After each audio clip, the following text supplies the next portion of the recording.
Walton BLDC ceiling fan চলে মাত্র 35 ওয়াটে। Advance inverter টেকনোলজিতে তৈরি, খরচ বাঁচে 65% পর্যন্ত। ওয়ালটন বিএলডিসি ফ্যান ছড়ায় স্বস্তির সবুজ হাওয়া। আমাদের অনুষ্ঠানের নাম ওয়ালটন ফ্যান নির্বাচনী হাওয়া, প্রচারিত হয় প্রথম আলো ডিজিটাল প্ল্যাটফর্মে এবং আপনারা এরই মধ্যে অনেকগুলি অনুষ্ঠান দেখেছেন। ভালো মন্দ সবই থাকে একটা অনুষ্ঠানের মধ্যে, কিন্তু আমাদের অনুষ্ঠানে যারা আসেন তারা সবাই ভালো, এবং এই ভালোদের সঙ্গে আমরা আলাপ করি আমাদের সামনে যে আনন্দময় একটি ঘটনা ঘটার সম্ভাবনা রয়েছে, অর্থাৎ নির্বাচন, সেই নির্বাচন নিয়ে এবং এই নির্বাচনকে ঘিরে তাদের কি ভাবনা, তাদের প্রত্যাশা কি, তারা কি করবেন নির্বাচনের দিনে, এরকম নানান গল্প আড্ডা আমরা দিই। আজকে আমাদের তিনজন অতিথি আছেন, সবগুলি অনুষ্ঠানের মতোই। আমার কাছে বসে আছেন ডক্টর শামীম রেজা। শামীম রেজা গণযোগাযোগ ও সাংবাদিকতা বিভাগের অধ্যাপক, ঢাকা বিশ্ববিদ্যালয়ে, এবং অনেক ধরনের দায়িত্ব পালন করেন ছাত্রদের সাথে, তার ছাত্রীদের সাথে, ছাত্রছাত্রীদের সাথে তার বিভিন্ন কাজের সম্পর্কে। ইলেকশনও সম্ভবত তিনি ডাকসু নির্বাচনে তিনি ছিলেন। হ্যাঁ, আমরা একসময় বিতর্ক করেছি। ঢাকা বিশ্ববিদ্যালয় দলকে আমি যখন নেতৃত্ব দেই তখন শামীম রেজা একজন তুখোড় তার্কিক এবং আমরা ইংরেজিতে তর্ক করতাম। এরপর আছেন মিম চৌধুরী। মিম চৌধুরী অভিনয় শিল্পী, মডেল এবং নৃত্যশিল্পী। নৃত্যের প্রতিযোগিতায় আপনি চ্যাম্পিয়ন হয়েছিলেন, কিন্তু নৃত্য ছেড়ে আপনি অভিনয়ও চ্যাম্পিয়ন হতে চলেছেন। অভিনয় চলে আসলেন কেন? নাচ অনুষ্ঠান কম হয় সেই জন্য, নাকি নাচ অনেক কষ্টের? না, নাচ খুব আনন্দের জায়গা, ভালোবাসার জায়গা। যেটা অনেক বেশি ভালোবাসি সেটাকে একটু মানুষ থেকে আড়াল করে নিজের করেই রাখতে চাই আর কি। মিম নাটক করছেন অনেকগুলি, আমরা আপনার নাটকের প্রসঙ্গে আসব। তার পাশে আছেন নুসরাত জাহান নিশু, আইন বিভাগের ছাত্রী, মাস্টার্স পরীক্ষা দিয়ে রেজাল্টের জন্য অপেক্ষা করছেন ঢাকা বিশ্ববিদ্যালয়ে, এবং টিচার আছে একজন বিশ্ববিদ্যালয়ে, সেই জন্য মনে হয় সে একটু ভয়ে ভয়ে মাথা নাড়ছে। আপনারা কি ভয়ঙ্কর?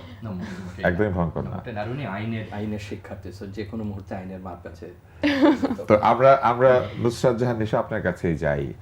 এইবার আমরা আইন বিভাগ থেকে উপদেষ্টা পেয়েছি। আপনার শিক্ষক ছিলেন নাকি পড়ানোর সুযোগ পান নাই, উপদেষ্টা হয়ে গিয়েছেন? আমার সরাসরি শিক্ষক ছিলেন না, মানে আমি স্যারের ক্লাস আমরা পাইনি। আসিফ নজরুলের স্যারের ক্লাস, স্যারের আমরা সরাসরি কোনো ক্লাস করতে পারিনি, কিন্তু হচ্ছে যে আমরা মাস্টার্সে এক্সপেক্ট করছিলাম আর কি যে স্যারের ক্লাস থাকবে, কিন্তু আনফরচুনেটলি বা ফরচুনেটলি দেশের কল্যাণে উনি নিজেকে নিবেদিত করেছেন। উনি যদি আবার পড়াতে ফিরে আসেন তখন আপনার মাস্টার্স শেষ। তখন আমাদের তো মাস্টার্স শেষ আমাদের সেশনের। আপনাদের আইন বিভাগের উপরে এই পুরো যে আন্দোলন এবং পরবর্তী সরকারের কি প্রভাব? আমাদের আইন বিভাগের উপরে কি প্রভাব বলার থেকে বলা যেতে পারে যে পুরো দেশের উপর আইন বিভাগের কি প্রভাব, ওটা বললে মনে হয় বরং বেশি ভালো হয়। দেশের উপর প্রভাব বিস্তার করেছে। অবশ্যই আপনি যদি অনেক টিচার নাকি চলে গিয়েছেন, বিভিন্ন কমিশনের প্রধান, কমিটির মধ্যে আছেন।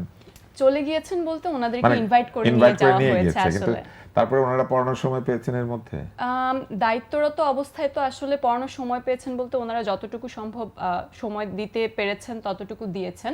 যারা খুব বেশি বড় জায়গাগুলোতে ছিল, যেমন আসিফ নজরুল স্যারের মতন যারা ছিলেন, তারা হয়তো তাদেরকে পাওয়া সম্ভব না, কিন্তু বিভিন্ন কমিশনে যারা ছিলেন ওনারা ক্লাস নিয়েছেন, আমাদের কাজের ফাঁকে ফাঁকে আপনাদের পড়িয়েছেন।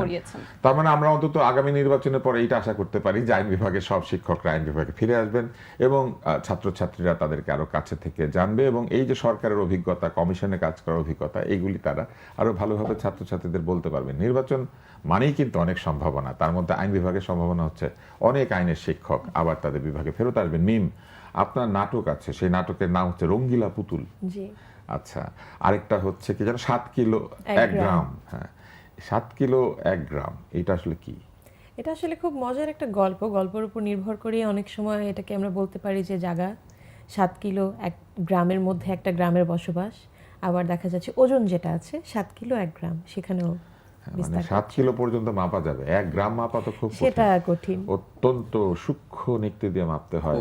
হ্যাঁ, শামীম রেজা আপনার কাছে আছে। আমি শঙ্কিত হচ্ছে যে নায়ককে, কারণ ধরুন আমার মতো হালকা পাতলা হলে একটা ওজনের বিষয় থাকে। আমরা আপনার কাছে আসি শামীম রেজা, এই যে সামনে নির্বাচন, এই নির্বাচনে সোশ্যাল মিডিয়ার বিরাট প্রভাব আছে, এবং আমরা দেখতে পাচ্ছি যে শুধু নির্বাচন না, এই যে গণ আন্দোলন হয়েছিল সেইখানেও সোশ্যাল মিডিয়াতে অনেক ইনফ্লুয়েন্সার এসেছেন। ইনফ্লুয়েন্সারদের কেউ কেউ সরাসরি রাজপথে আন্দোলন করেছেন, এবং এইবার নির্বাচনে দেখা যাচ্ছে কোনো ইনফ্লুয়েন্সার কাকে ভোট দিবেন সেটাও বলে দিচ্ছেন। আপনি গণযোগাযোগ এবং সাংবাদিকতার শিক্ষক, আপনার কি মনে হয় যে এই নির্বাচনে প্রচলিত গণমাধ্যমের চাইতে সোশ্যাল মিডিয়া বেশি ভূমিকা রাখবে? বেশি ভূমিকা রাখবে কিনা মানে বলা কঠিন। আরো বেশি পরিমাণে এফেক্টিভ ভূমিকা রাখবে, কার্যকর। আমার মনে হয় যে ভোটারদেরকে প্রভাবিত করার ক্ষেত্রে একটা ভূমিকা রাখবে। তো সেটা তো বিরাট প্রভাব। পরিস্থিতিকে নিজেদের নিয়ন্ত্রণের জন্য একটা প্রভাব বিস্তার করবে, এমনকি প্রার্থীদের উপরে তার বড় প্রভাব থাকবে, সামগ্রিক যে পরিবেশের উপরে। কেন একটু বুঝিয়ে বলি, কারণ আপনি যখন উদাহরণ দিচ্ছিলেন, আন্দোলন যখন সংগঠিত হয়, যে কোনো আন্দোলন মূলধারার বাইরে গিয়ে হয়, মূলধারায় তো কেউ আন্দোলন করে না। তো এটা কোনোদিনই আশা করা যায় না যে মূলধারার গণমাধ্যম, মূলধারার প্রতিষ্ঠান, মূলধারার আপনি আমি আমরা একটা আন্দোলনকে সমর্থন দেবো। আন্দোলন হয় বিকল্প কিছু। তো মূলধারার গণমাধ্যম যেহেতু তাদের প্রত্যাশা পূরণ করতে পারেনি, এটা তো মানতেই হবে। সংবাদপত্রগুলো এক ধরনের আনুগত্যের দিকে চলে গেছে, টেলিভিশনগুলো এক ধরনের, তারা তো যেতে বাধ্য হয়, কারণ তারা বৃহৎ পুঁজি বিনিয়োগ করেন এবং রাষ্ট্রের সঙ্গে, সরকারের খুব সঙ্গে। স্বাভাবিক, সরকারের বাইরে অনেক ক্ষেত্রে তারা বিরোধিতা যেতে করলে তো পারে না। তাদেরকে বন্ধ করে দেয়, লোকজনের চাকরি চলে যায়। অনেকে অতি আগ্রহ দেখিয়েছেন, আগ্রহের থেকে আরো বেশি মাত্রায় গেছেন সুযোগ সুবিধা পাওয়ার জন্য। তো যে আলোচনা করছিলাম, সেক্ষেত্রে সামাজিক মাধ্যম একটা বড় জায়গায় পরিণত হয়েছে তাদের সংগঠিত করার জন্য, কারণ ওই সময়টা তারা সত্যি কথাই বলেছেন। সেই প্রভাবকে নির্বাচনও ফেলতে পারবে। নির্বাচনের ওই প্রভাব এক মাত্রায় পড়বে না, কারণ তখন যে যুথবদ্ধ হওয়ার যে প্রচেষ্টা, যে মূলধারার গণমাধ্যম আমাকে সংবাদ দিচ্ছে না, সরকারি প্রতিষ্ঠান আমার সহযোগিতা করছে না, আমাদের মতো অনেক পেশাজীবী তাদের পাশে হয়তো দাঁড়াতে পারছি বা পারছি না, তখন সামাজিক মাধ্যমে তাদের যে এক হওয়ার যে বার্তা, সেই বার্তার মধ্যে খুব একটা বিভেদ কিন্তু তখন নাই। এখন যদি আপনি দেখেন, এখন কিন্তু বিভেদ আছে। তখন সবাই এক ছিল, এক হওয়ার জন্য সোশ্যাল মিডিয়া ব্যবহার করেছে। এখন আবার সেই সোশ্যাল মিডিয়া ব্যবহার করে সবাই আলাদা হচ্ছে। কারণ আপনি দেখুন, যেমন ধরুন বিএনপির শীর্ষ নেতাকে হাহা দিয়েছে। হাহাটা একটা ভয়ঙ্কর জিনিস।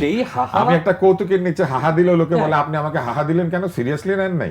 এখন কৌতুককে আমি কি করে সিরিয়াসলি নেব? যেমন ধরুন হাহার একটু আগে আপনি বলছিলেন যে যখন ছাত্র সংসদ নির্বাচন হয় ঢাকা বিশ্ববিদ্যালয়ে, আমরা সারা রাত কাজ করছি, প্রায় 18 ঘন্টা আমরা ঘুমাইনি বা আরো বেশি, খাওয়া দাওয়া করিনি, চোখ টোক ফুলে গেছে। তো সম্ভবত প্রথম আলোতে তারা ওই মধ্যরাতে বা তার উপরে সাক্ষাৎকার নিচ্ছে যে কতক্ষণ আর লাগতে পারে।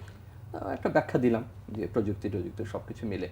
নিচে দেখলাম যে আমাদের মার্কিন প্রবাসী বন্ধুরা এবং বাংলাদেশ থেকে আমাকে হাহা দিয়েছেন। আপনি চিন্তা করেন, আমি একটা মানুষ তখন কি বিপন্ন, আমার চোখ মুখ ফুলে গেছে, এরকম যে অবস্থা, আমাকে হাহা দিচ্ছে, কি নির্মম চিন্তা। হয়তো তারা আপনার কাজটাকে বিদ্রুপ করছে না, আপনার চেহারাটা এমন হয়েছে যে সেটাকে হাহা দিল। এখন ধরুন বিএনপির শীর্ষ নেতাকে এমনি হাহা দেওয়া আর একেবারে পদ্ধতিগতভাবে সবাই মিলে হাহা দিতেই এসেছে। আমরা একটা জাতীয় দৈনিকে দেখেছেন যে তারা মানে এরা হাহাকারী, হ্যাঁ, এবং সেটা ভয়াবহ। মানে তারা যে এটার যে গবেষণাটা করেছেন, সেই হাহাটা কিন্তু খুব নিরীহ হাহা না, মানে যথেষ্ট শক্তিশালী এবং ক্ষতি করা। আপনি জামাতের আমিরের ক্ষেত্রে চিন্তা করুন, কে হ্যাক করেছে না করেছে ওই আলোচনা, সবাই হাহা দিচ্ছে, কিন্তু এক ধরনের কিন্তু দিচ্ছে। আর আরেক পক্ষ বলছে যে ভাই এটা এইভাবে হয়েছে, এবং এমন এমন অফিসার নাম করা হচ্ছে যে অফিস আমরা কল্পনাও করতে পারি না সেখানকার কেউ করতে পারে। তো আপনার কথা শেষ করি এইভাবে যে বিপ্লবের সময় সামাজিক মাধ্যমের ভূমিকা আর নির্বাচনের সময় সামাজিক মাধ্যম এক হবে না। আমরা হাহা নিয়ে কথা বলছিলাম, আপনার যে 7 কিলো 1 গ্রাম, এটা তো একটা হাহা নাটক। এটা সবাই দেখে হাসে, এটা নিতে কি ইচ্ছা মতো হাহা দেওয়া যাবে? হ্যাঁ হ্যাঁ, অবশ্যই। এটা কাজই হচ্ছে আপনারা হাহা দিলেই আমরা উৎসাহিত হব, লাইভ ভিউ বাড়বে। সোশ্যাল মিডিয়ার কাছে আপনার কি কোনো প্রত্যাশা ছিল যেটা সোশ্যাল মিডিয়ায় নির্বাচনে পূরণ করতে পারছে অথবা পারছে না? না, সোশ্যাল মিডিয়ার প্রতি আমার আলাদা করে কোনো প্রত্যাশা নেই। কেন? কারণ এটা খুবই ফ্লাকচুয়েট করার একটা জায়গা। যে কোনো মুহূর্তে স্যার যেটা বললেন খুব সুন্দর করে, যে হয়তো আন্দোলনের সময় সবাই একই কারণে আমরা একবদ্ধ হয়েছি, একজোট হয়েছি, কিন্তু নির্বাচনের ক্ষেত্রে প্রত্যেকের মতামত আলাদা। সেখানে ভেরিয়েবল থাকবে, খুবই স্বাভাবিক। এখানে আমার একদম কোনো নির্দিষ্ট কোনো প্রত্যাশা নেই।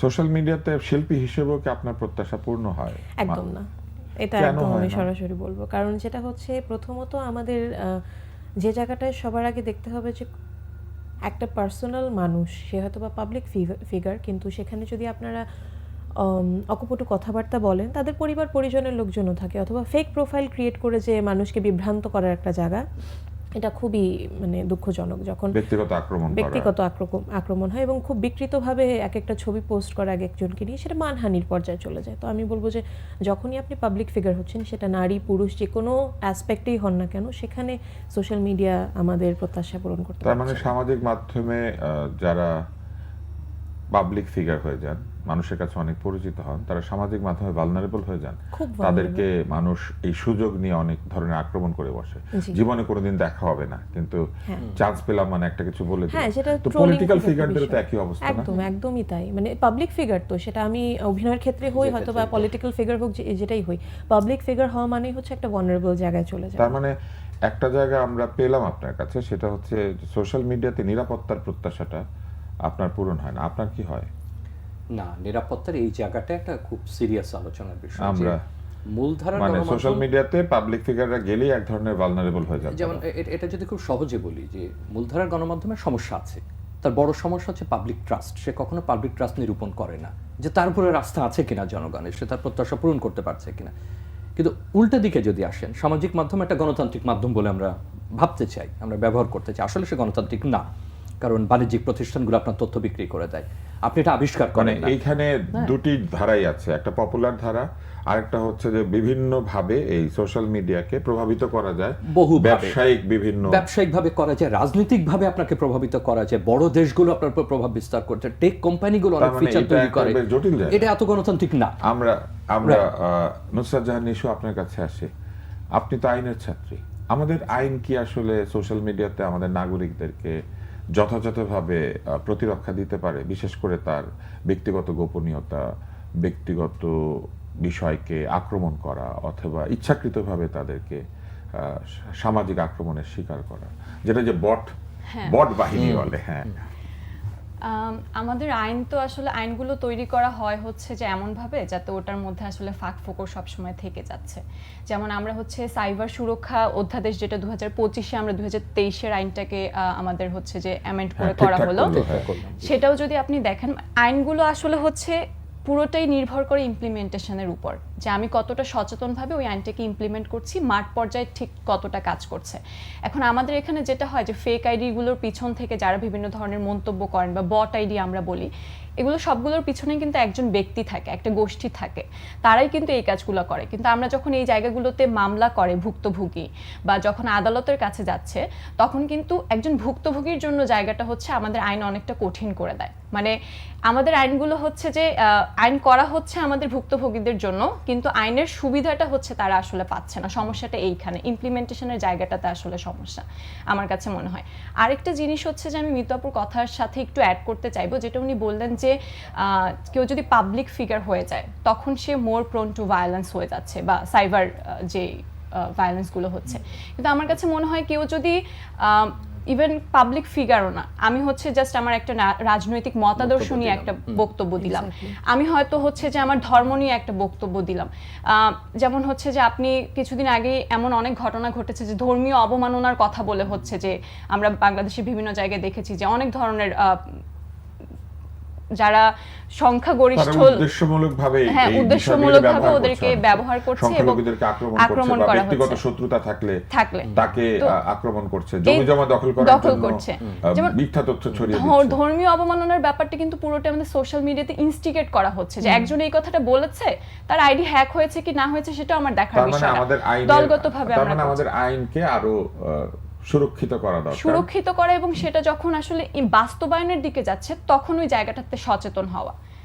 এবং আমাদের মনে হয় যে লোকাল পর্যায়ে আপনার কি মনে হয় যে সামনের নির্বাচনের পরে এই প্রত্যাশা পূর্ণ হবে? আমরা যেই ধরনের সাইবার নিরাপত্তা চাই? না, অবশ্যই না। কারণ আপনি যদি বাংলাদেশের বর্তমান পরিস্থিতি দেখেন, মানে আমরা হচ্ছে যে অন্তর্বর্তীকালীন সরকারের কথা যদি বলি, মাকাম রিসেন্টলি একটা হচ্ছে যে রিপোর্ট দিয়েছে, যেখানে তারা বলছে যে গত 17 মাসে 97টি মাজারে হামলা হয়েছে। তাহলে আপনি পরিস্থিতিটা বুঝতে পারছেন। এটা নির্বাচনের আগে সামাজিক মাধ্যম ব্যবহার করা হয়েছে।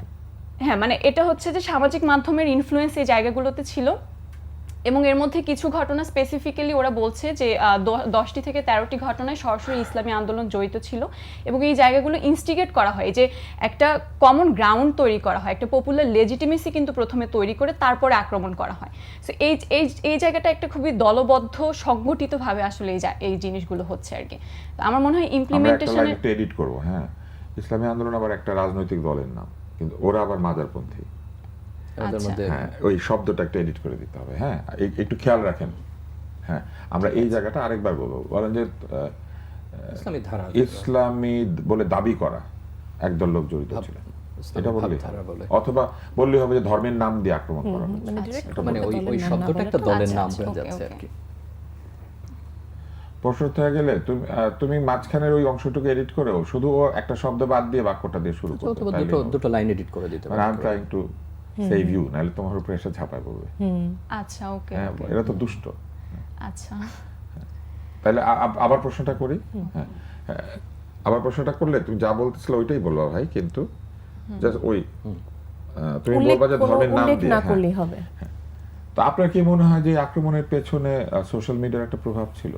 জি, অবশ্যই সোশ্যাল মিডিয়ার প্রভাব ছিল, কারণ যে আক্রমণগুলো হয় আমরা মাঝে মাঝেই দেখি যে ইসলাম ধর্মের নামে বা ধর্মীয় অবমাননার কথা বললে মাঝে মাঝে বিভিন্ন মাজারে আক্রমণ হচ্ছে, মাকামের প্রতিবেদনের কথা আমরা বললাম। তো আমার মনে হয় যে এই জায়গাগুলোতে আইনের যে ফাঁকফোকরের কথা আমি বলবো না, কিন্তু বাস্তবায়নের জায়গাটাতে আমার মনে হয় যে আমরা আরো আমাদের গভর্নমেন্ট বলি বা হচ্ছে যে যারা স্থানীয় পর্যায়ে প্রশাসন থাকে বা মসজিদের ইমাম, মন্দিরের যারা পুরোহিত থাকছেন, তারা খুবই স্ট্রং একটা ভূমিকা আসলে পালন করতে পারে। তো এই নির্বাচনের পরে কি এই বিষয়গুলি আরো যে নতুন সরকার আসবেন তারা হয়তো এগুলোকে আরো ভালোভাবে দেখবেন? আপনার কি সেই প্রত্যাশা আছে এই নির্বাচনের আমরা পরে? সেই প্রত্যাশা করতে পারি। আমরা সবসময় আসলে একটা ইতিবাচক দিকেই আসলে দৃষ্টি রাখতে চাই, এতদিন পর্যন্ত তো ওভাবেই রেখে এসেছি, কিন্তু হচ্ছে তারপরেও একটা ভয় আসলে ভিতরে কাজ করেই। যতক্ষণ না হচ্ছে ততক্ষণ পর্যন্ত ভয়টা দূর হচ্ছে না। দূর এটা হচ্ছে অনেকটা এই স্কেয়ারি মুভির মতো, ওই যে একদমই তাই। হরর মুভি থাকে, একদমই যতক্ষণ পর্যন্ত ভূতটা ঠিক ধরা না পড়ছে ততক্ষণ পর্যন্ত আমরা ভয় পাই, ভয় পাই। এবং ভূতটা ধরার সময় অনেক ভয় পাই, কিন্তু পুরো ভয়টা শেষ হওয়ার পরে বেশ আনন্দ পাই। বেশ আনন্দ আপনার কি মনে হয় যে এই নির্বাচনের পরে আমাদের যত ভয় আছে সেটা দূর হয়ে যাবে এবং আমরা আসলে এই হরর মুভির মতোই যে একদম শেষ প্রান্তে এসে আমরা সবাই আনন্দিত হয়ে যাই, ওরকম একটা সেটাই- অবস্থা হবে? অবশ্যই আমি সেটা আশা করছি, যেটা মাত্রই বললো যে পজিটিভ একটা, অনেক নেগেটিভ দেখে ফেলেছি লাস্ট কয়েক বছর ধরে, তো চাচ্ছি যে পজিটিভ কিছু আসুক এবং পরিবর্তনকে আমরা ভয় পাই, অবশ্যই পরিবর্তনকে ভয় পাই, কিন্তু আশা করছি পরিবর্তন ভয় পাওয়ার পরে অজানা জিনিসকে তো সবাই ভয় পায়, আমরা ভালো কিছু পাবো। এটা খুবই দামি কথা। আমরা যা চিনি না, জানি না, আমরা তার সম্পর্কে একটা কল্পনা তৈরি করি একদম। এবং সেই কল্পনাটাকেই ভয় পেতে শুরু করি, তাই না? অন্ধকার ঘর, এটা দেখলে আমরা ভয় পাই, কিন্তু হয়তো ওই ঘরে প্রবেশ করলে আমরা ওই ঘরের মধ্যে দেখবো সব কি তারা, আছে, তাই না? হ্যাঁ, ওই ঘরের সেটাই মধ্যে আমরা সব জানি তারা। না। হ্যাঁ, কারণ অন্ধকার ছাড়া তো তারা দেখা যায় না। মুশকিলটা এই জায়গাতেই যে আমরা আসলে আমাদের দৃষ্টিভঙ্গি বদলাতে পারছি না। আপনার কি মনে হয় যে সোশ্যাল মিডিয়া চাইলে আমাদের দৃষ্টিভঙ্গি বদলে দিতে পারতো, কিন্তু এখনো বদলাচ্ছে, সেটা ইতিবাচকভাবে বদলাচ্ছে না, এবং সেই কারণে আমাদের নির্বাচনে আমরা ভয় পাচ্ছি? মানে ধরুন এই কথাটা আপনার আমার বয়সী কেউ বলবে যে আমরা নিয়ন্ত্রণ করবার চেষ্টা করছি। আসলে কিন্তু আপনি সঠিক বলছেন। যেমন ধরুন একসময় টেলিভিশন, আমাদের একটা টেলিভিশন ছিল, সে আপ্রাণ চেষ্টা করতো যে তার ভাষাটা যেন ভালো হয়, কারণ সবাই শুনছে, ওরকম শিখবে, ভালো মানের নাটক হয়, সবার কাছে সে সবার ভদ্রলোক কাছে যেন হতে একটা চায়। ভদ্রলোক হতে চায়, কিন্তু সামাজিক মাধ্যম তো চায় না। আবার এর সঙ্গে সামাজিক সাংস্কৃতিক অভিজ্ঞতা আছে। তো সব আপনার মনে আছে কিনা 90 দশকের প্রথম দিকে আপনি একটা অনুষ্ঠান করতেন রাষ্ট্রীয় টেলিভিশনে, তো বাংলা একাডেমির বাইরে একবার আপনি আমি দাঁড়িয়ে আছি, যে আমাদের একটা স্যাটায়ার ম্যাগাজিন আছে, হ্যাঁ। সে কেন আপনাকে নিয়ে ক্যারিকাচার হ্যাঁ, করছে না? উন্মাদ, হ্যাঁ। তো আমরা দুইজন বাংলা একাডেমি যেখান থেকে বইয়ের ঘোষণা দিত বর্তমান হাউসে, তা আমরা দুজন দাঁড়িয়ে আছি যে আচ্ছা ওনার নামে কি একটা কিছু করা যায় না, মানে আমরা ইয়ে করছি, তাকে উৎসাহ দিচ্ছি ওই পত্রিকাকে যে আপনারা দয়া করে। উন্মাদ নামে একটা উন্মাদ পত্রিকা নামে। ছিল, তো কেউ বিখ্যাত হলে তারা তাকে নিয়ে satire ক্যারি করে। করতেন। তো সে খুবই দুঃখ করছে, তো তুষার ভাই, কই আপনাকে তো এখন তো এখনো হলো না। ধরে নাই। তো আমরা দুজন দাঁড়িয়ে আছি যে ভাই উনি তখন সম্পাদকই বসতেন, ভাই উনি তো এরকম করেন, তো যদি একটু দয়া করে করতেন। আমি নিজেই উন্মাদ অনেক নিজে যেতাম, তো পরে অবশ্য আপনার সেটা আমি করেছেন। উন্মাদের লোকজন ছিলাম, মানে তাদের যে দলের মধ্যে ছিলাম। তো এখন- এই কারণে আসলে আমাকে একটু দেরি করে ধরছিল, কিন্তু সে গিয়ে রীতিমতো দাবি জানাচ্ছি যে কেন হচ্ছে না। এখন দেখুন এই যে ওনার নামে কেন ক্যারিকাচার হচ্ছে কেন হচ্ছে না, তা এখন আপনি সাংস্কৃতিকভাবে কেমন, আপনি সামাজিকভাবে কেমন, তার উপরেও কিন্তু গ্রহণযোগ্যতা নির্ভর করে। আপনি একটা কার্টুন সহ্য করতে পারছেন না, বা একটু ওই যে হাহা যদি অল্প হয় সেটা তো সহ্য করা যেতেই পারে, অনেক হলে ক্ষতি, কিন্তু একটা বড় বাহিনী আপনি ছেড়ে দিলেন। যেমন আপনার মনে আছে যে আমাদের যারা ফ্যাক্ট চেক নিয়ে কাজ করে, এরকম একটা প্রতিষ্ঠান এই অভ্যুত্থানের পরপর বের করলো যে বিএনপি নামক দলটি সে নির্বাচনের ধারে কাছেও তখন নাই। কেউ সামাজিক মাধ্যমে তো লিখেছে নির্বাচন বা কোনো একটা শব্দ, মুহূর্তে বট বাহিনী তারপরে ঝাঁপিয়ে পড়েছে এবং একসময় বের করে গেছে। এইভাবে কিন্তু আমি দেখেছি তারা অনেককে আক্রান্ত করে, এবং শিল্পী, সাহিত্যিক, হ্যাঁ, এরকম 30-40 হাজার কেউ ফেক কথা অ্যাকাউন্ট বলছেন, পাওয়া গেল। শিক্ষক। নিশ্চয়ই, তো এইটাই আমাদের ভীতির জায়গা। আপনার কি মনে হয় নির্বাচনের পরে এই জায়গাটিতে নতুন সরকারের মনোযোগী হওয়া দরকার, যাতে এইভাবে সংঘবদ্ধ অপমানের চর্চা বন্ধ করা যায়? সরকার মনোযোগে কিছু করতে পারবে না। মেটার সাথে যোগাযোগ করতে পারবে, এইটাই। তাদের সঙ্গে একটা চুক্তিতে আসতে এক্স্যাক্টলি, পারবে। আপনি উত্তরটা প্রায় দিয়ে দিয়েছেন। আমাদের যে সামাজিক রীতিনীতি, যে রীতিনীতিগুলি আমরা মানি, এটা তো শুধু মেটা স্ট্যান্ডার্ড চিন্তা করলে হবে না, আমাদের কমিউনিটি স্ট্যান্ডার্ড আছে। তা আপনার কি মনে হয় যে সরকার চাইলে এটাকে নেগোশিয়েট মানে আমি যদি এইভাবে উত্তরটা দিই যে সরকারের দিকে যে একটা করার আছে, প্রথমত হচ্ছে সরকার এটা থামাতে পারবে না, নিয়ন্ত্রণ করতে পারবে না, এটা সরকারের হাতে না। এটা হ্যাঁ, এটার আবিষ্কারক সেনা, এটার পরিচালনাকারী সেনা, এটার বিন্যাসকারী কোনো কিছুই তার না। সে যেটা কাজ করতে হবে, গণমাধ্যম সাক্ষরতা নিয়ে তো তার একটা দায়িত্ব আছে। আমরা কি গণমাধ্যম সাক্ষর? এই যে জিনিসটা পাচ্ছি, এই যে অসাধারণ, আমরা যদি ধরে নিই এটা গণতান্ত্রিক মাধ্যম, আপনি 10,000 বছরে কোনোদিন আমি হৃদয়ের কথা বলিতে ব্যাকুল, আপনি বললেই কি প্রথম আলো আপনার লেখা ছাপবে? বললেই একটা টেলিভিশন আপনাকে জায়গা দেবে, একটা রেডিও আপনাকে জায়গা দেবে, রেকর্ডিং কোম্পানি জায়গা দেবে না? কিন্তু তাদের তো একটা সোশ্যাল মিডিয়া পলিসি দিচ্ছে, আছে, আপনাকে একটা মান অতিক্রম করার পরে জায়গা দেবে। হ্যাঁ, সেটাই বলছি। কিন্তু মিম যে অভিনয় করে, হ্যাঁ, তাকে তো তার যোগ্যতা প্রমাণ করতে কিন্তু হবে। সামাজিক মাধ্যমে সেটা চাইলে অভিনয় করতে সামাজিক পারে। মাধ্যমে সেটা হ্যাঁ, কিন্তু করতে এখানে তো হচ্ছে না। সবাই অভিনয় করছে। এইটাই গণমাধ্যম সাক্ষরতার জায়গাটা, যে আপনি যখন ব্যবহার করছেন তখন আপনার দায়িত্ব আছে, আপনি যা ইচ্ছা তাই করতে পারেন না, আপনার একটা মান আছে। আপনি, এবং সবচেয়ে বড় কথা যে এটার যাচাই করা।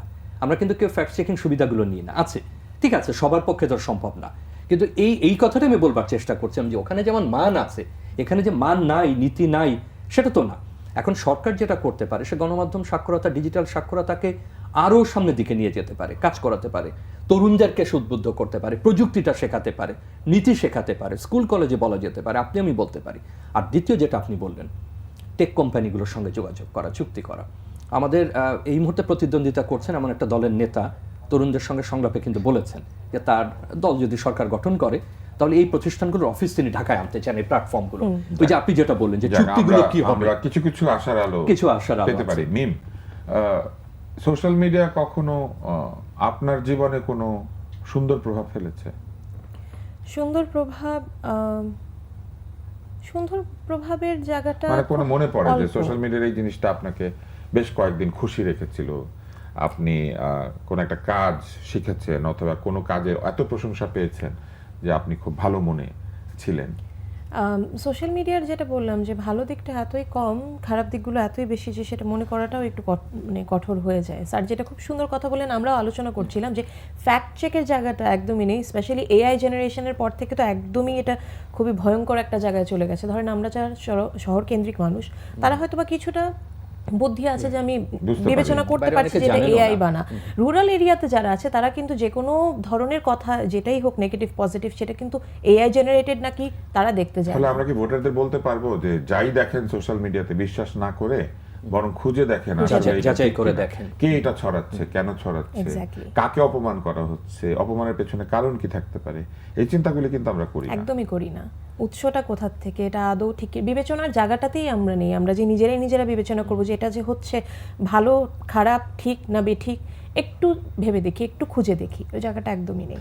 আমরা লক্ষ্য করেছি যে যারা আপনাদের মতো সেলিব্রিটি এবং যারা অভিনয় করেন, নাচেন, কবিতা আবৃত্তি করেন বা তাদের একটা শিল্প মাধ্যমের সঙ্গে অনেক ঘনিষ্ঠতা আছে, তারা কিন্তু সোশ্যাল মিডিয়াতে নিজের মতামত খুব একটা দিতে চান না। এটা কেন? ব্যক্তি হিসেবে আমরা দেখি যে আপনারা সেইভাবে মতামত দিতে চান না, লেখেনও কম, ছবি পোস্ট করেন, নাটক পোস্ট করেন, অনেকটা গণযোগাযোগের জন্য ব্যবহার করেন। এটা কি এই জন্য যে আপনারা এক ধরনের ভয় পান যে আক্রমণের শিকার হবেন, হাহা পার্টি চলে আসবে, নাকি আপনারা সময় পান না, নাকি আপনারা এইভাবেই এটাকে ব্যবহার করতে চান?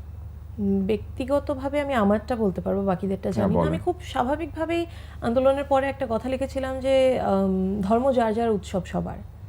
আর সবাই হাহা দিতে শুরু করলো। হাহা না, সেটা রীতিমতো লাইফ থ্রেটেনিং কথাবার্তাই হয়ে গেছে, এমনভাবে আক্রমণ, ভায়োলেন্সটা এই লেভেলে চলে যায়। তখন দেখা যায় যে আমরাও তো বিভিন্ন পরিবার থেকে বিলং করি, আমাদের বাবা মা সবাই আছে, হ্যাঁ, তো দেখা যায় তখন সেটা পরিবার থেকেই প্রেশার আসে তুমি এরকম কিছু দিও না যাতে তোমার কোনো ক্ষতি হোক, কারণ তুমি যেহেতু কোথায় যাচ্ছ, ওয়্যারঅ্যাবাউটস মানুষ জানতে পারবে, তোমার জন্য বেশি ক্ষতি। আবার ঠেকানোর প্রযুক্তি তো সবার সামনে আসার কারণে আপনাকে লুকিয়ে থাকতে হচ্ছে। হ্যাঁ, শুধু আমাকে না, ধরেন যে কোনো সাধারণ একটা মানুষ ওই যদি লিখে বসে, তারপরে যদি এভাবে ওর উপরে আক্রমণ করে, ওর পরিবার থেকে অবশ্যই এটা আসবে যে তুমি কিছু দিও না। তার মানে সোশ্যাল মিডিয়ার কারণে নিজের ব্যক্তিগত জীবনে সামাজিক চাপ আসতে শুরু করে, নিজের পরিবার, নিজের ভাই বন্ধু তারা বলতে শুরু করে। আমরা আলোচনাটাকে একটু হালকা করি, সেটি হচ্ছে যে আমরা গল্প করছিলাম তো নির্বাচন নিয়ে, সোশ্যাল মিডিয়া নির্বাচনে কি প্রভাব ফেলতে পারে। আমরা মোটামুটি একটা জায়গায় পৌঁছেছি যে সোশ্যাল মিডিয়ার ভালো এবং খারাপ দুই ধরনের প্রভাবই আছে। আন্দোলনের সময় ঢাকায় ছিলেন? জি। রাস্তায় ছিলেন? জি। বাসায় কেউ না করেনি? করেছেন। শোনেন নাই? তাহলে এই যে যখন সমাজ বিভিন্ন সময় আমাদের উপর চাপ সৃষ্টি করে, মাঝে মাঝে আমরা মেনে নেই, মাঝে মাঝে আমরা বাধ্য হই, আবার মাঝে মাঝে একদম মানি না। এই না মানার জায়গাটা কোথায় আসে? আর বাকি সবকিছু আমরা মেনে নেই। এই যে মেনে নাও, চুপ করে থাকো, কথা বলো না, এটা হলে তো আন্দোলন হতো না। তো আমরা পরে আবার কেন মেনে নেওয়ার জায়গায় চলে যাচ্ছি? আমরা কেন এই অত্যাচার মেনে নিচ্ছি, হাহা মেনে নিচ্ছি, বট মেনে নিচ্ছি, অপমান মেনে নিচ্ছি? কেন? এই বিষয়গুলি তো দূর করারই কথা ছিল, এবং সোশ্যাল মিডিয়া তো অনেক পজিটিভ রোল প্লে করেছে তখন। এখন কেন পারছে না? আমার মনে হয় এই উত্তরটা অলরেডি চলে এসেছে। আমরা যখন কথা বলছিলাম, যখন জুলাই গণঅভ্যুত্থান যখন হচ্ছিল, তখন আমাদের সবার আসলে একটা কমন গ্রাউন্ড ছিল টু ফাইট ফর, যে আমরা অ্যাকচুয়ালি কিসের এগেইনস্টে ফাইট তো এখন করছি। কি আমরা সংসদ সদস্য এখন হতে চাই, আমরা- সেই জন্য আলাদা হয়ে গেল? এখন আমাদের লড়াইটা আসলে অনেকটা আলাদা হয়ে গেছে। এক একজনের এক একটা এজেন্সি আছে, এক একজনের এক একটা উদ্দেশ্য আছে। তো আমরা কিন্তু আগের মতন ওই একতাবদ্ধ জায়গাটাতে আর এখন নেই। এখন যখন আমরা আলাদা হয়ে যাই, তখন আমরা ভয় পাই বেশি। যখন আমরা একসাথে থাকি, তখন আমরা ভয় কম পাই, এবং ভয়ের জায়গাটা তখন আসলে থাকে না, উবে যায় যে যা হবার হবে, কিন্তু এটার একটা শেষ আমরা দেখে ছাড়বো। কিন্তু এখন যখন আবার সবাই আলাদা, তখন প্রেক্ষাপট ভিন্ন, সবকিছুই তো ভিন্ন আসলে। তার মানে পুরো ব্যাপারটা একসাথে হওয়ার উপরে নির্ভর করছে। যখন আমরা একসাথে, তখন আমরা শক্তিশালী, আর যখন আমরা আলাদা আলাদা, তখন আমরা আসলে ধীরে ধীরে দুর্বল হয়ে যাচ্ছি। নির্বাচনকে আমাদেরকে আবার ওই ঐক্যবদ্ধ জায়গায় নিয়ে যেতে পারবে দেশ গড়ার লক্ষ্যে? আপনি কি সেটা মনে করেন? একদম স্বাধীনভাবে বলতে এটা পারেন। আসলে হচ্ছে যে এইখানে হাত দুইভাবেই, দিলে আমরা কিছু মনে করি না, এটা হাসির অনুষ্ঠান। এটা আমার কাছে যেটা মনে হয় যে দুইভাবেই কাজ করতে পারে। যেমন আপনি যদি দেখেন যে আমরা বিগত যে ফ্যাসিস্ট সরকার ছিল, আওয়ামী লীগের ব্যাপারে যখন কোনো কথা আসে, তখন কিন্তু সবাই একসাথে হয়ে যায়। সেটা বিএনপি বলুন, সেটা জামাত বলুন, সেটা এনসিপি বলুন, সবাই একসাথে হয়ে যাচ্ছে। বাট যখন নির্বাচনের মাঠে যাচ্ছে, যেহেতু আওয়ামী লীগ এই জায়গাটাতে নেই, তখন কিন্তু আমরা আবার বিভক্ত হয়ে যাচ্ছি, বিএনপি, জামাত, এনসিপি, যদিও জামাতের এনসিপি জোট করেছে। সো এই জায়গাগুলোতে আমার মনে হয় যে এটা হচ্ছে যে খুবই সাবজেক্টিভ একটা ইস্যু, এক একজন এক এক রকম ভাবে দেখছে। সবার একটা শত্রু হলে সবাই এক হয়ে যায়। হ্যাঁ, মানে আর আমাদের ওই শত্রু না থাকলে সবাই আলাদা হ্যাঁ, আলাদা হয়ে যায়। মানে থাকে না যে শত্রুর শত্রু বন্ধু, বা হচ্ছে এরকম আর কি ব্যাপারটা, যে ওর আমারও শত্রু, তারও শত্রু বন্ধু, আমরা দুইজনের। এখন যেটা আশা করতে পারি আমরা, সেটা হচ্ছে যে যেই কারণে এত কিছু হলো, সেই কারণে যদি সরকার যেটাই আসুক, যেই সরকারই আসুক, তারা যদি কাজ করে, নিশ্চয়ই আমরা সবাই একজোট হয়ে তাদেরকে সমর্থন করব। এখন যদি সবার মতামত মিলে যায়, সবাই যেটা আমরা চাচ্ছি, সেটা যদি পরবর্তী সরকার সেই বিষয়গুলো নিয়ে কাজ করে, অবশ্যই আমরাও সেখানে একসাথে থাকবো। কিন্তু সেটা যদি না হয়, আবার মতামত আলাদা হবে, এটাই হ্যাঁ, এবং স্বাভাবিক। আমার মনে হয় যে প্রতিটা রাজনৈতিক দলই কিন্তু ওনাদের নির্বাচনী প্রচারণাতে অলরেডি এটা বলছেন যে আমরা যেই সরকারে আসি না কেন, সবাই একসাথে বাংলাদেশটাকে গড়ব। তো এটা একটা আসলে ইতিবাচক দিক। আমাদের প্রজন্ম শামীম, বলেছিল, আপনারা কিন্তু ভালো শিক্ষক, আপনারা ভালো শিক্ষক, জি। এটা আমি টের পাচ্ছি। এটা টের পেলেন? হ্যাঁ, কারণ যে উত্তর আপনার দেওয়ার কথা সেটা ছাত্রী দিয়ে আমরা র্যাঙ্কিং এ আমরা যাই থাকি না কেন, না, আমরা ঠিকই হ্যাঁ, আছি। শিক্ষক ভালো। শিক্ষক এবার ভালো। আমরা শিক্ষকের পরীক্ষা নেব। বলেন। আপনি যদি ভোটে দাঁড়াতেন, আচ্ছা। ডাক্তাররা কিন্তু অনেক দাঁড়িয়েছে, আমার সিনিয়র ভাই, জুনিয়র ভাই, অনেকে সব আছে, বোন, সব। ডাক্তাররা কেন জানি এমপি হতে চায় খুব, আমি জানি না। আপনি যদি ভোটে দাঁড়াতেন, অথবা আপনার কোনো পছন্দের দল থাকতো, আপনি যদি তাদের জন্য ভোট চাইতেন, নাম না বলে, নাম না আপনি সোশ্যাল হ্যান্ডেলে কি লিখতেন? সোশ্যাল মিডিয়ার হ্যান্ডেলে মনে করেন এক্স এর জন্য আপনি ভোট চাইছেন, তাহলে তো এটা বলতে হতো যে ভাই এইবারের মতো একটা সুযোগ দেন। তো এর কারণ আচ্ছা, বলুন যে- ভোটে দাঁড়াতে পারবে না, স্বামী ভোটে দাঁড়াতে পারবে না। এবারে- আপনি চিন্তা করবেন, আপনি চিন্তা করবেন। চিন্তায়, এবং এই জন্য তো দেখেন, এই জন্য আসিফ নজরুল আমার সহকর্মী, এই জন্য সিআর আবরার আমাদের সহকর্মী, আপনি- কিন্তু ভোটে দাঁড়ানো হয় না। আচ্ছা, কিন্তু কারণ আসিফ নজরুল তো শুধু সহকর্মী না, আপনার আমার যে প্রতিবেশীও। আপনার আবাসিক এলাকার যে সমিতি, সেটা সভাপতি। আমার সমিতির সভাপতি ছিলেন, কিন্তু যেহেতু উনি গুরু দায়িত্বে গেছেন, আমরা জ্যেষ্ঠ সহসভাপতিকে আপগ্রেড করেছি। আমি এখনো মাঝে মাঝে সভাপতি উপদেষ্টা হলে জ্যেষ্ঠ সভাপতি উপকার হয়। না, যেটা বললেন এটা এই কারণে লেখা খুব কঠিন, যে আসলে নির্ভর করে আপনি কার জন্য লিখছেন, কিভাবে লিখছেন, এবং আমরা আসলে যা কিছু বাস্তব জীবনে করি তারই তো প্রতিফলন ঘটে। আপনি ভেবে দেখেন, তা একটা লাইন বলেন না, আপনি মনে করেন আমিই দাঁড়িয়েছি, আমার জন্য ভোট চাইছেন, বলেন। এটা তুষার ভাইয়ের জন্য ভোট করুন, প্লিজ তুষার ভাইয়ের জন্য এটা ভোট আপনি করুন। সোশ্যাল মিডিয়া হ্যান্ডেলে লিখবেন। না, আর তো পরে যে প্লিজ তুষার ভাইয়ের জন্য ভোট করুন, আমার বড় ভাই দাঁড়িয়ে আছেন, ইত্যাদি বড় ভাই ইত্যাদি। হিসেবে বড় ভোট ভাই চাইবেন, ঠিক হিসেবে। আছে, আমি বুঝতে পারলাম যে প্রার্থীকে বড় ভাই বললে হাহা কম হবে, কম হবে। মিম। আপনি মনে করেন কারোর জন্য লিখবেন, মনে করেন শামীম রেজা দাঁড়িয়েছেন আর কি, বিশ্ববিদ্যালয়ের শিক্ষক, বা যে কোনো একজন, আপনি কি লিখতেন সোশ্যাল মিডিয়া হ্যান্ডেলে? এটা তো অনেক খুবই চিন্তার টাফ একটা বিষয়, আচ্ছা, খুবই মনে tough। করেন সোশ্যাল মিডিয়ার হ্যান্ডেলে 7 কিলো 1 গ্রাম দাঁড়িয়েছে, আপনি কি লিখতেন? 7 কিলোগ্রাম মানে দাঁড়িয়েছে। ইলেকশনে দাঁড়িয়েছে 7 কিলো 1 গ্রাম ভাইকে ভোট দিন। আচ্ছা আচ্ছা, তাহলে বলতাম যে চিন্তা করবে, হ্যাঁ, কিন্তু আমি আমরা চিন্তাই চিন্তা করার করতে সময় হবে। দিই। আমরা এবার নিশু আপনার কাছে যাই। মনে করেন আপনি নিজেই দাঁড়িয়েছেন অথবা আপনার প্রিয় কেউ দাঁড়িয়েছেন, আপনি সোশ্যাল মিডিয়া হ্যান্ডেলে কি লিখবেন? আপনি অবশ্য অনেক সাহসী, আমার ধারণা নাম ধরে লিখে দিবেন। হ্যাঁ, আমি নাম ধরেই বলতে পারবো, সমস্যা নেই। ধরেন আমি আপনি একটা প্রিয় নাম বলেন। প্রিয় নাম বলবো? হ্যাঁ হ্যাঁ বলেন, যে কোনো একটা নাম, আপনার পছন্দের নাম। অবন্তী। হ্যাঁ, অবন্তী ভোটে ভোটে দাঁড়িয়েছে। দাঁড়িয়েছে। অবন্তী ভোটে দাঁড়িয়েছে, আপনি অবন্তীর জন্য লিখছেন। আচ্ছা আচ্ছা, তাহলে আমি এভাবে লিখতাম যে বাংলাদেশে তো আমরা অনেক দিন ধরে একটা আদর্শিক রাজনীতির ধারা দেখতে পাচ্ছি এবং পেয়েছি, এবং আদর্শিক রাজনীতির বাহিরে এসে যদি আমরা হচ্ছে মধ্যমপন্থী একটা রাজনীতির কথা চিন্তা করি, তাহলে হচ্ছে যে আপনারা অবন্তীকে বিবেচনায় রাখতে পারেন। সে হচ্ছে বাংলাদেশকে নিয়ে তার বিভিন্ন পরিকল্পনা আছে, বাংলাদেশের শিক্ষা নিয়ে, বাংলাদেশের পরিবার পরিকল্পনা নিয়ে। তা আমার মনে হয় যে বাকি রাজনৈতিক দলগুলোর থেকে তার পরিকল্পনাগুলো বিবেচনায়ও এবং হচ্ছে যে গ্রহণযোগ্যতায় অনেক বেশি এগিয়ে থাকবে। এবং যেহেতু আমরা ভবিষ্যৎ যেহেতু আসলে আমরা কেউই দেখতে পাই না, যেহেতু আমরা পরিকল্পনাগুলোই দেখতে পাই, তো পরিকল্পনা ওয়াইজে আসলে আমাদের এগিয়ে যাওয়া উচিত। অবন্তীকে ভোট দেওয়া উচিত। এই পোস্টে ভোট পাবে বলে মনে হয়? কঠিন, খুব কঠিন। পড়তে তাহলে পড়তে- এবার আমরা প্রশ্ন করি, এবার আমরা প্রশ্ন করি, আমরা দাঁড়ালে আপনি কি লিখবেন? আমি লিখছি আপনি কি সেটা। লিখবেন? আমি সেটা বলুন। বলবো। বলুন। মিম আপনারটা বলেন। ও মিম এখন আমার চিন্তা করছে। না, আমার যে কথাটা সেটাই আমি আবার বলবো যে পরিবর্তন ভয়ের, তবে ভয়কে উপেক্ষা করে আশা করি 7 কিলো 1 গ্রামকে ভোট দিবেন, পরিবর্তন বাহ, ভালো আসবে। বাহ বাহ, দারুণ দারুণ, আমরা ওকে অসাধারণ। অনেক নম্বর দিতে পারি। না, না, খুবই ভালো, খুবই ভালো, প্রফেসর সাহেব অনেক অসাধারণ। নম্বর দিতে পারে। না, না, না, খুবই, আমাকে নিশ্চয়ই। তারা দায়িত্ব দিয়েছেন যে এই অনুষ্ঠানের হয়ে ভোট চাইতে। ওয়ালটন ফ্যান নির্বাচনী হাওয়া ভোটে দাঁড়িয়েছে। আপনারা ভোট দেওয়ার আগে চিন্তা করবেন, প্রত্যেক ঋতুতে হাওয়া এক এক দিক থেকে আসে, কিন্তু ওয়ালটন ফ্যান নির্বাচনী হাওয়াকে যদি ভোট দেন তাহলে ফ্যান যেদিকে রাখবে সেই দিক থেকে হাওয়া আসবে। দিক থেকে দারুণ। আপনার হাওয়া আপনার হাতে। এবার ঠিক করেন ওয়ালটন ফ্যান নির্বাচনী হাওয়াকে ভোট দিবেন নাকি কে কোন দিক থেকে হাওয়া দিল তার জন্য অপেক্ষায় থাকবে। দারুণ দারুণ।